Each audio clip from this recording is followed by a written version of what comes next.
Hi friends, welcome back to my channel. ఈరోజు మనం తెలంగాణ స్టైల్లో ఫిష్ కర్రీ ఎలా తయారు చేసుకోవాలో చూద్దాం. ఫస్ట్గా మనం మార్కెట్ నుండి ఫిష్ తేగానే మంచిగా వాష్ చేసుకోవాలి ఉప్పేసి.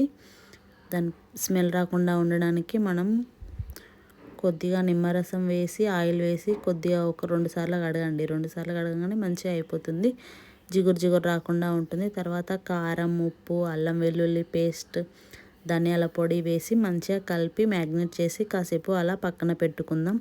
ఆలోపు ఏం చేయాలంటే ఆనియన్స్ తీసుకొని ఒక చాకు ఇలా నైఫ్ కూర్చి ఇలా కాల్చుకోండి.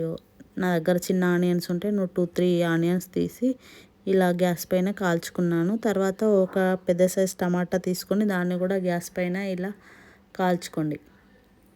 టమాటా వేయడం వలన చేపల పులుసు చాలా టేస్టీగా వస్తుంది. కావాలంటే మీరు కూడా ఈసారి ఇలా ట్రై చేసి చూడండి, చాలా బాగుంటుంది. తర్వాత ఏం చేయాలంటే ఈ కాల్చిన ఆనియన్స్, టమాటా ఉంటుంది కదా, ఆ రెండింటిని మిక్స్ చేయండి. కొద్దిగా సాల్ట్ వేసి మిక్స్ చేయండి.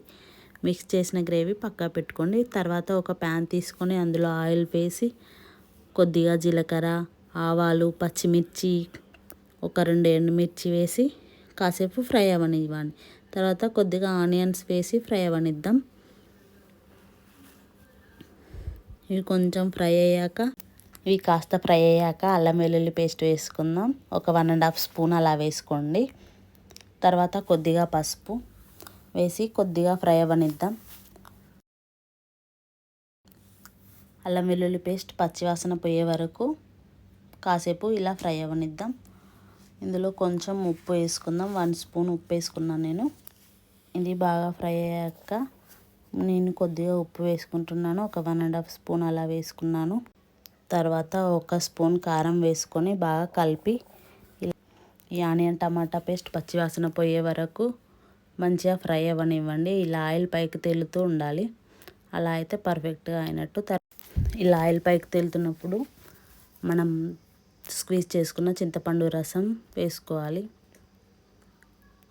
మీ పులుపు తగ్గట్టు మీరు వేసుకోండి. అందులో కొన్ని వాటర్ పోసుకొని బాగా మరగనిద్దాం కాసేపు. ఇలా పొంగు రావాలి. ఇలా బాగా మరుగుతూ ఉన్నప్పుడు ఏం చేయాలి అని అంటే, మనం పక్కకు పెట్టుకున్న ఫిష్ ముక్కలు ఉంటాయి కదా, అవి మెల్లిగా ఒక్కొక్కటి తీసుకొని అందులో వేసుకోండి. మెల్లగా వేసుకోవాలి. వీటిని ఎక్కువ కదపకూడదు. కదిపితే ఫిష్ ముక్కలు తొందరగా విరిగిపోతాయి, తొందరగా కుక్ అవుతాయి. ఇవి ఒక 5-10 మినిట్స్ అలా ఉంచి మీడియం ఫ్లేమ్లో పెట్టి కాసేపు మరగనివ్వండి. నేను ఇందులో కసూరి మేతి తర్వాత మెంతి పొడి కూడా వేసాను. మెంతి పొడి వల్లనే చేపల పులుసు చాలా బాగా టేస్ట్ వస్తుంది. మీ దగ్గర మెంతాకున్నా వేసుకోవచ్చు, చాలా బాగుంటుంది. ఫైనల్గా కొత్తిమీర వేసి సర్వ్ చేసుకుంటే బాగుంటుంది. చూడండి ముక్క ఎంత బాగుందో.